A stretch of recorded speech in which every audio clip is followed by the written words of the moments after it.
Hello and welcome to TCS Academy।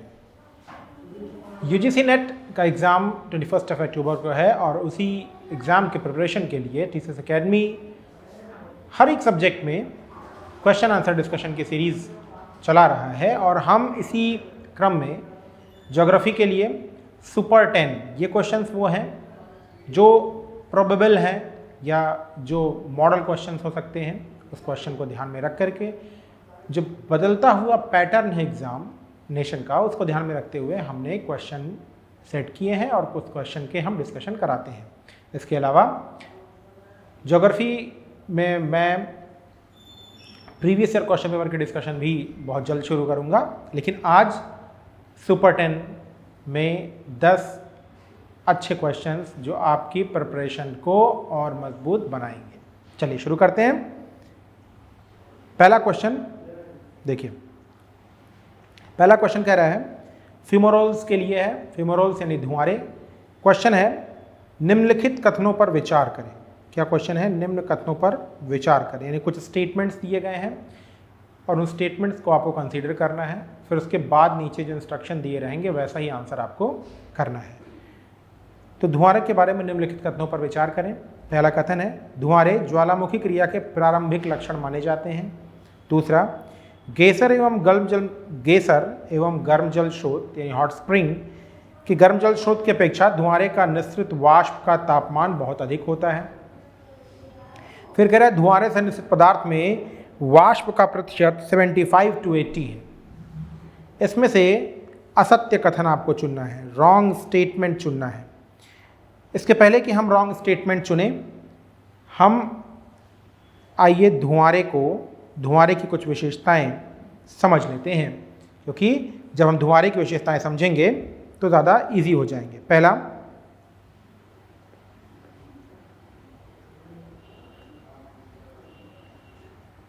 फ्यूमोरोल्स की कुछ विशेषताओं को हम एक एक करके चर्चा करेंगे। तो पहली विशेषता इसकी फ्यूमोरोल्स की है कि ये ज्वालामुखी, बहुत ध्यान से देखिएगा, ज्वालामुखी के अंतिम लक्षण हैं। बहुत इंपॉर्टेंट, पहली चीज में क्लियर हो गया कि ज्वालामुखी के क्या हैं, ये ज्वालामुखी के अंतिम लक्षण माने जाते हैं। और ज्वालामुखी मतलब ज्वालामुखी सक्रियता के,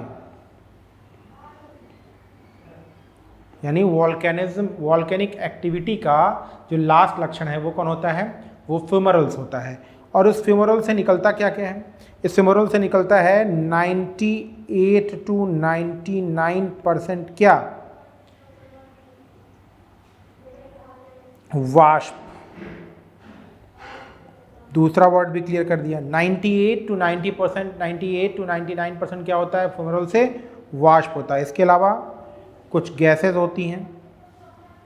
कौन सी गैस होंगी? इसमें है CO2, HCl,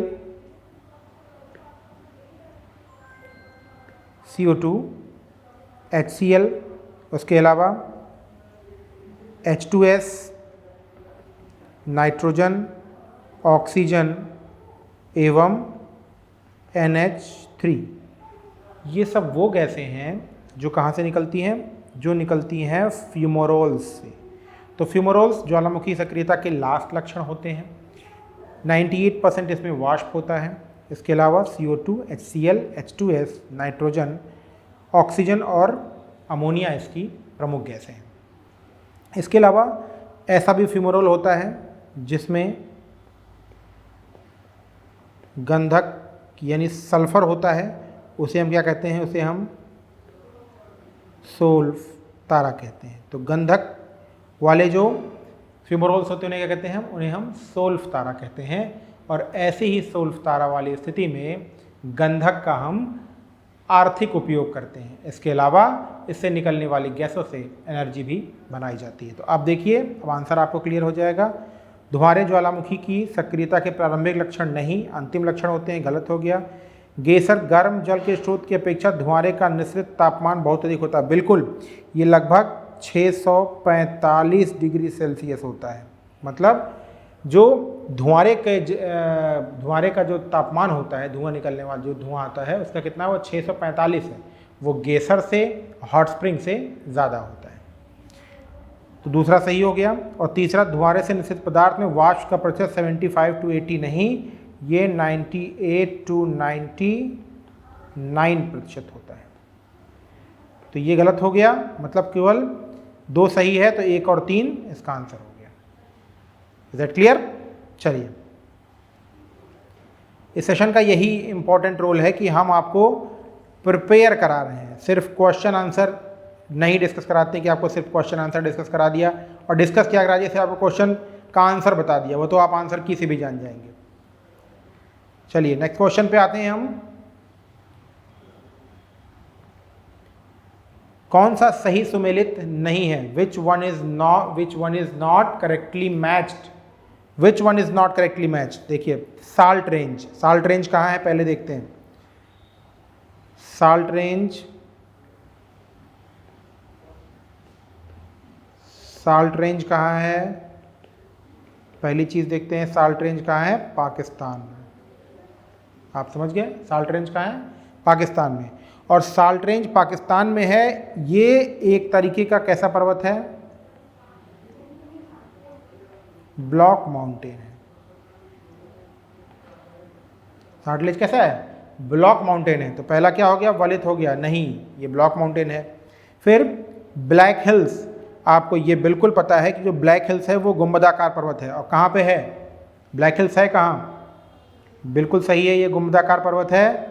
ये दक्षिणी डकोटा यूएसए में है। तो ब्लैक हिल्स कहाँ पे है? एक गुंबदाकार पर्वत है। और है कहाँ पे ये दक्षिणी डकोटा यूएसए में है। फिर सयान, सयान भी एक ब्लॉक पर्वत है, सुमेलित नहीं है। तो इसमें जो सुमेलित नहीं है वो कौन है? वो ए और सी सुमेलित नहीं है। सयान जो है वो एक मोड़दार पर्वत है। कैसा पर्वत है? वलित पर्वत है। सयान कैसा है? एक वलित पर्वत है। और ये है कहाँ पे? सयान कहाँ पे है? सयान पर्वत कैसा है? मोड़दार पर्वत है। और कहाँ पे है ये? रशिया में जो एशिया का हिस्सा है वहीं पे कौन है? सयान पर्वत। चलिए, इतने क्लियर हो बात, आगे बढ़ते हैं। निम्नलिखित में से कौन सा अपर्दनात्मक स्थल रूप नहीं है? देखिए, जब भी सागर की बात आती है तो वहां पर हम अपर्दनात्मक स्थल रूप की बात करते हैं। अपर्दनात्मक स्थल रूप नहीं है। पहला है क्षिप्रिका, जब पर्वत से पर्वतीय भाग नदियां उतरती हैं तो पतली पतली जलधाराओं के रूप में होती हैं, जिन्हें क्या कहते हैं हम? जिन्हें हम क्षिप्रिका यानी रेवुलेट्स कहते हैं। बात समझ में आई? उसके बाद दूसरा क्या है? बालुका पुलिन। पुलिन मतलब होता है बीच, और बीच कहाँ होता है? सागर के किनारे होता है। और जो सागर के किनारे का बीच होता है वो कैसा होता है? वो डिपॉजिट होता है। हमेशा बीच कैसा है? निक्षेपात्मक स्थल रूप है। देखते हैं, बालू चारों तरफ जमा होता है बीच पे, आप जाते हैं सागर के किनारे तो वहाँ पर बीच क्या है? डिपोजिशनल है। फिर संरचनात्मक सोपान, बिल्कुल संरचनात्मक सोपान, बिल्कुल ये कैसा है? ये भी अपर्दनात्मक है। क्या अपर्दन होगा तभी संरचनात्मक सोपान या स्ट्रक्चरल बेंचेस बनती हैं। फिर क्वेस्टा, क्वेस्टा भी क्या है? ये अपर्दनात्मक स्थल रूप है। तो इसमें एक अपर्दनात्मक स्थल रूप कौन नहीं है? बालुका पुलिन। बालुका पुलिन सागर के किनारे बालू के डिपॉजिट से बनता है। चलिए, क्वेश्चन नंबर 4, नेक्टन समुदाय। नेक्टन समुदाय क्या है? देखिए, ये है महाद्वीप और ये है महासागर।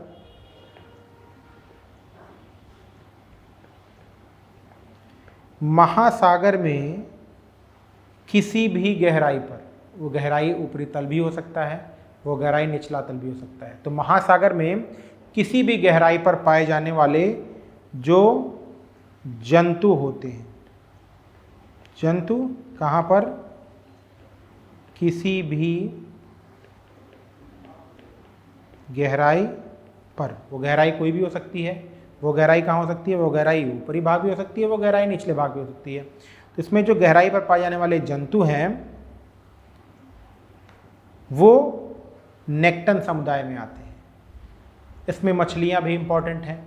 इसके अलावा नेक्टन समुदाय में जो कुछ जानवर आते हैं, आपने पढ़ा होगा या समझा होगा कि कुछ ऐसे भी जीव या जानवर होते हैं जो कहाँ पर पाए जाते हैं, सागरों के अंदर पाए जाते हैं। तो सागरों के अंदर पाए जाने वाले यही जो जीव हैं, यही जीव किस प्रकार के हैं, वो जीव हैं नेक्टन समुदाय। तो नेक्टन समुदाय के जीवों की खास बात होती है वो सागर में किसी भी स्थान पर पाए जाते हैं। मतलब ऐसा नहीं कि वो सिर्फ एक ही स्थान पर पाए जाते हों। इन्हें दो भाग में डिवाइड करेंगे, एक पैलोजिक,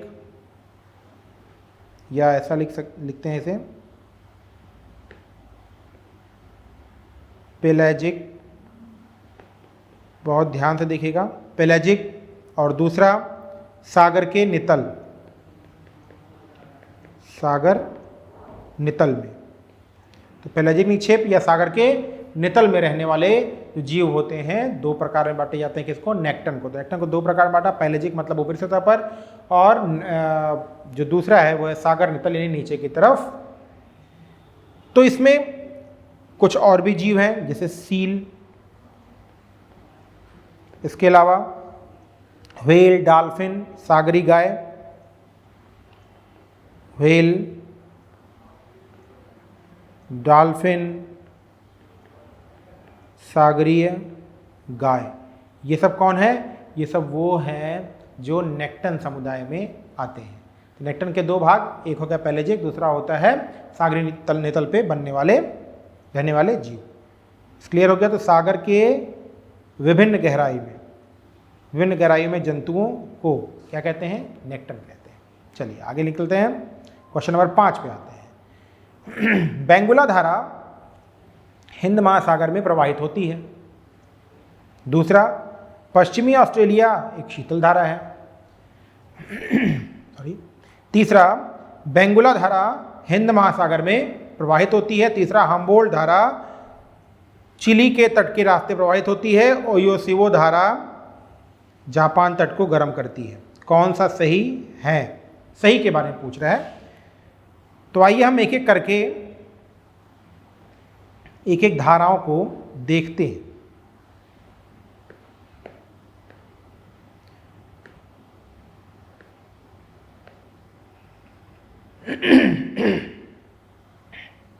आइए एक एक धारा को देखते हैं हम। पहला कह रहा है बेंगुला धारा। तो बेंगुला धारा कहाँ पे बहती है, यह हिंद महासागर में प्रवाहित नहीं होती है। बेंगुला धारा यहां प्रवाहित होती है।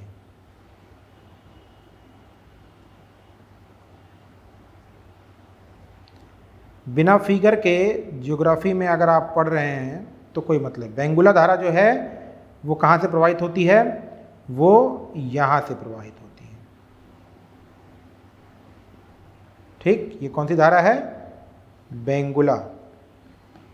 और बेंगुला धारा है कैसी, बेंगुला धारा कैसी है, शीतल धारा है। आपको पता है जब धाराएं ध्रुवों के पास से भूमध्य रेखा की तरफ आती हैं तो शीतल धारा होती हैं। और ये किसका परिणाम है, ये परिणाम है दक्षिणी अटलांटिक प्रवाह का। बात क्लियर हो गई। पहला गलत हो गया। पश्चिमी ऑस्ट्रेलिया धारा एक शीतल धारा है। आइए इसको भी देख लेते हैं।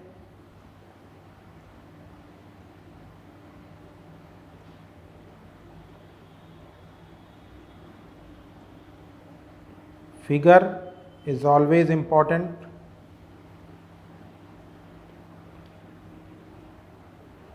पश्चिमी ऑस्ट्रेलिया धारा, ये पश्चिम है, ये पूरब है। क्वेश्चन है पश्चिमी ऑस्ट्रेलिया धारा, ये पूरब, ये पश्चिम। तो पश्चिमी ऑस्ट्रेलिया धारा ये भी दक्षिणी प्रशांत प्रवाह के कारण दक्षिण से उत्तर की तरफ जाती है। और कैसी धारा होगी ये, तब कैसी धारा होगी, ये शीतल धारा होगी। तो बिल्कुल सही है, ये सही हो गया। फिर हम्बोल्ट तथा चिली धारा, हम्बोल्ट और चिली धारा के रूप में बात हो रही है।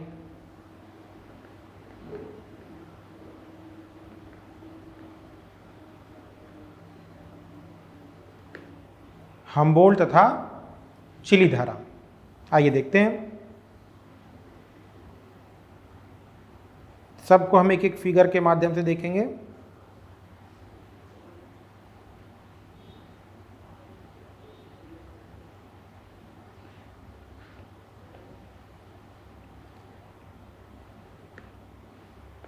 हम्बोल्ट या चिली धारा, ये दक्षिण से उत्तर की तरफ, और जब दक्षिण से उत्तर की तरफ है तो ये भी कैसी होगी, ये भी शीतल धारा होगी।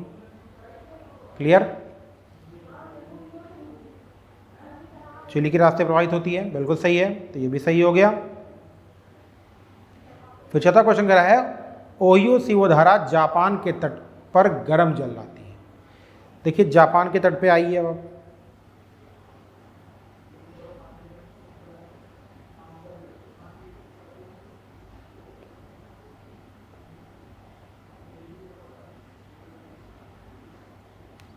जापान के तट पे आते हैं हम।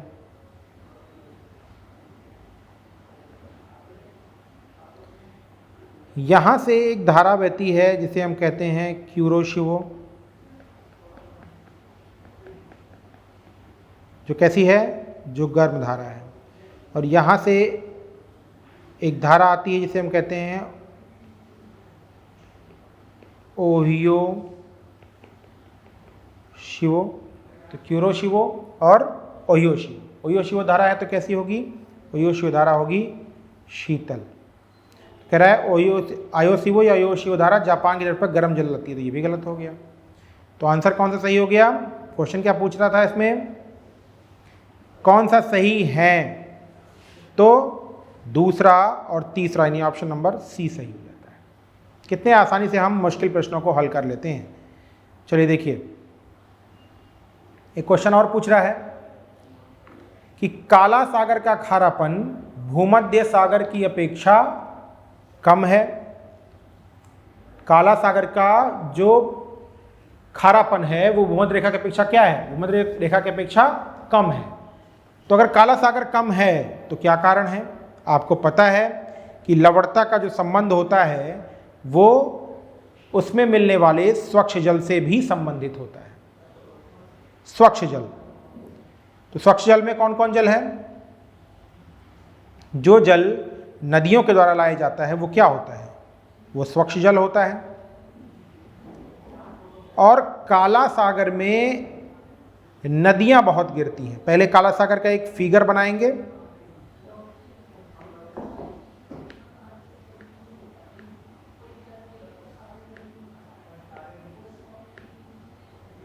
आइए काला सागर का फिगर बनाते हैं।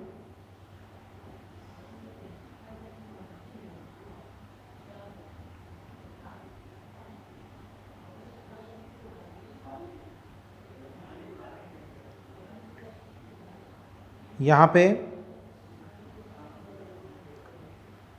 ये है काला सागर, ये है एजो सागर, काला सागर और एजो सागर। काला सागर में बहुत सारी नदियां गिरती हैं, जैसे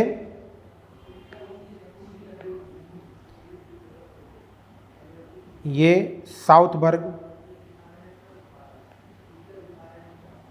ठीक। फिर यहाँ पे एक और नदी जिसे कहते हैं डेनिएस्टर, डेनिएस्टर, ठीक। फिर यहाँ पे आएगी डैन्यूब,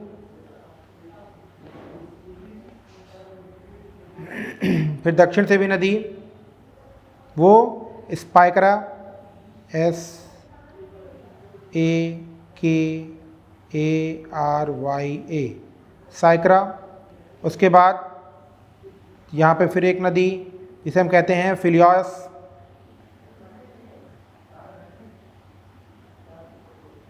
ये सब नदियाँ हैं। फिर यहाँ पे एक और नदी है जिसे हम कहते हैं किजरमार्क, KIZRMARK, ZIHIRMAK। तो इस तरीके से काला सागर में लगातार नदियां गिरती हैं हर तरफ से। फिर एक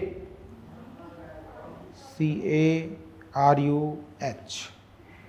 तो अगर फ्रेश जल यानी स्वच्छ जल किसी भी क्षेत्र में पहुंच रहा है, किसी भी वाटर बॉडी में पहुंच रहा है, तो वहां पर जो लवणता होगी वो क्या होगी? कम होगी। तो काला सागर में लवणता कम है। काला सागर में अपेक्षाकृत नदियां जलापूर्ति अधिक है। ए और आर दोनों सही है, ए आर की सही स्पष्टीकरण है। नदियां जो हैं वो क्लियर से देख लीजिएगा। आइए अब एक और क्वेश्चन की तरफ बढ़ते हैं।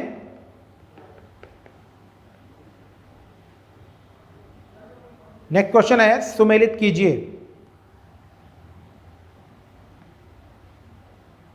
सुमेलित करने को कह रहा है, तो सुमेलित कर लेते हैं। सुमेलित करते हैं, चलिए। मोसुल, नफ्त साफिद, घावर और बुरहान पहाड़ी। मोसुल, नफ्त साफिद, घावर और बुरहान पहाड़ी। इसमें मोसुल कहाँ है? इराक में है।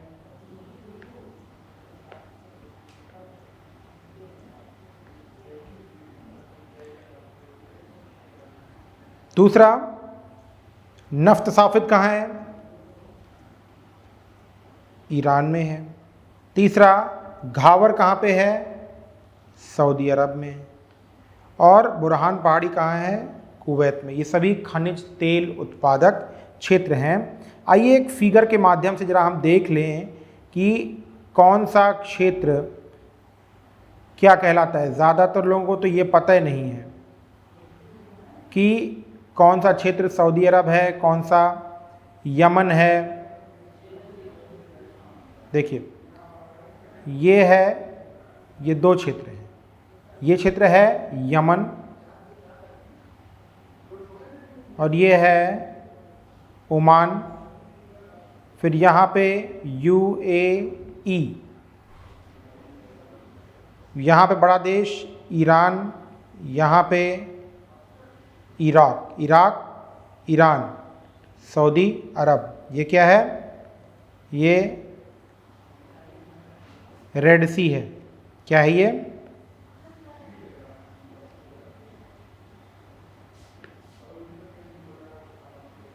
ये क्या है? रेड सी। ये पूरा स्ट्रक्चर ध्यान में रखा कीजिए। South Africa, Saudi Arabia, Yemen, Oman, UAE, Iraq, Iran, Iraq. ठीक, चलिए सुमेलित करा दिया हमने, यानी इस हिसाब से डी सही हो जाता है। नेक्स्ट है बुशमैन का निवास स्थल। बुशमैन एक आखेटक और संग्राहक जाति है। क्या है? आखेटक और संग्राहक। चलिए एक फिगर के माध्यम से देख लेते हैं बुशमैन को भी।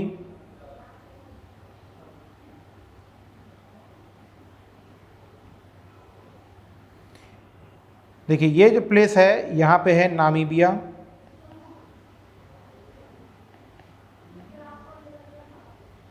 ठीक। फिर ये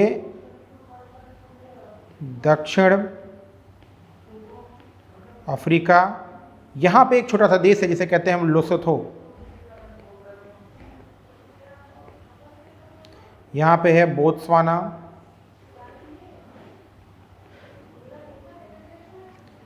यहाँ पे मोजाम्बिक। ये क्षेत्र जिम्बाब्वे। ये पूरा जो एरिया है ये कालाहारी मरुस्थल का एरिया है। ये पूरा एरिया क्या है? ये कालाहारी मरुस्थल का एरिया है। और यहीं पर इस गर्म जलवायु दशा में रहता कौन है? यहाँ पर रहते हैं बुशमैन, जिनकी खास बात क्या है? ये आखेटक होते हैं और ये क्या होते हैं? संग्राहक होते हैं। यानी आखेट शिकार होता है और ये वनोत्पाद संग्रह करके लेके अपने पास आते हैं। तो ये कहाँ कहाँ पर पाए जाते हैं? नेटाल दक्षिण अफ्रीका में पाए जाते हैं, बिल्कुल सही है। स्वाजीलैंड में पाए जाएंगे, बिल्कुल सही है।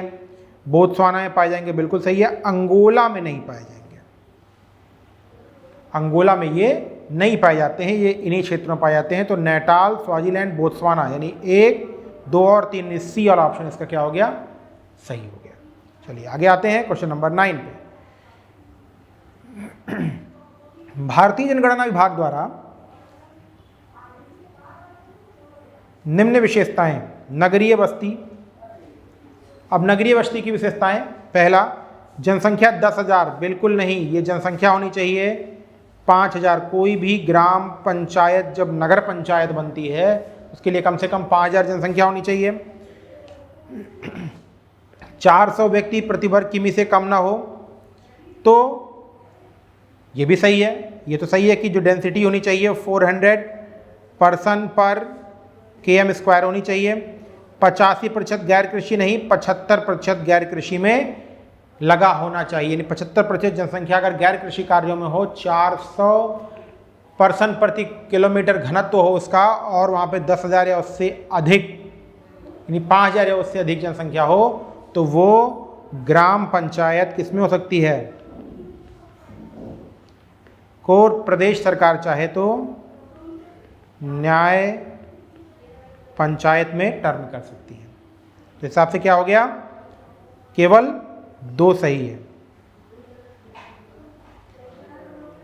फिर मरुस्थलों के आकार को घटते क्रम में लगाना है। ये बहुत इंपॉर्टेंट क्वेश्चन है कि कौन सा मरुस्थल किस आकार में है, आकार के उसके घटते क्रम में इस व्यवस्था को लगाना है। क्वेश्चन देख लेते हैं। अरेंज द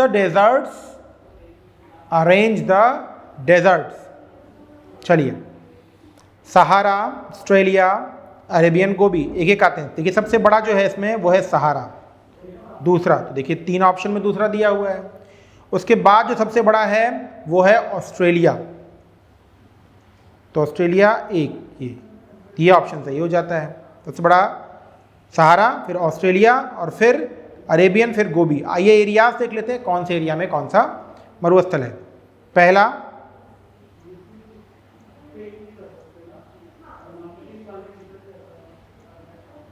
सहारा, तो सहारा इस पूरे क्षेत्र में है। मोरक्को, अल्जीरिया, लीबिया, ट्यूनेशिया,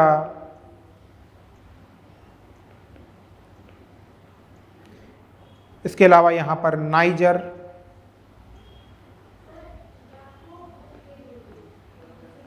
चाड,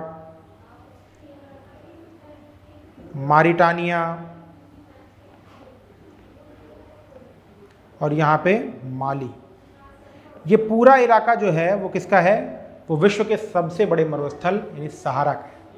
ठीक है, दूसरा आते हैं, एक और भी कोई पूछा है, ऑस्ट्रेलिया मरुस्थल आते हैं। आइए ऑस्ट्रेलिया मरुस्थल देख लेते हैं।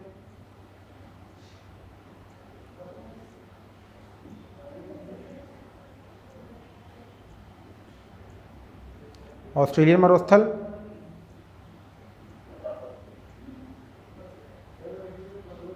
देखिए ऑस्ट्रेलियन मरुस्थल अलग अलग मरुस्थल हैं। जैसे क्रम में यहाँ पे है ग्रेट सैंडी, क्रम याद रखिएगा, ग्रेट सैंडी, क्लियर। फिर यहाँ पे है गिब्सन,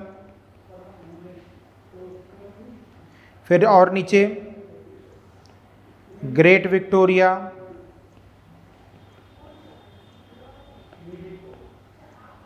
फिर और यहाँ पे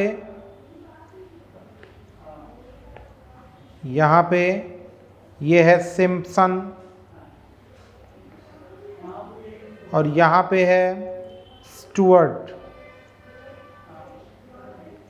इन सभी को मिलाकर क्या कहा जाता है? इन सभी को मिलाकर के ऑस्ट्रेलिया मरुस्थल कहा जाता है। फिर इरेज करते हैं। अब आते हैं कौन सा? अब यहाँ पे अरेबियन हमने देखा, अरेबियन मरुस्थल भी देख लेते हैं। अभी हमने फिगर अरब का बनाया था,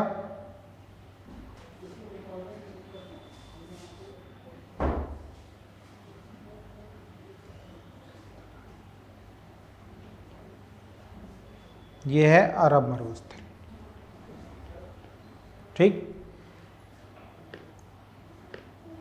अब एक और फिगर देखते हैं। सारे फिगर देखिए, फिगर से समझ में आ जाएगा आपके। फिर Gobi, this is Mongolia and this is China. इसी क्षेत्र में क्या है, इसी क्षेत्र में एक मरुस्थल है जिसे हम कहते हैं गोबी, और ये मरुस्थल शीतोष्णकटिबंधीय मरुस्थल है। मरुस्थल दो तरह के होते हैं, उष्णकटिबंधीय और शीतोष्णकटिबंधीय। तो जो शीतोष्णकटिबंध में पाए जाते हैं उन्हें शीतोष्णकटिबंधीय मरुस्थल, और जो उष्णकटिबंध में पाए जाते हैं उन्हें उष्णकटिबंधीय मरुस्थल हम कहते हैं। सुपर 10 की सीरीज में इतना ही।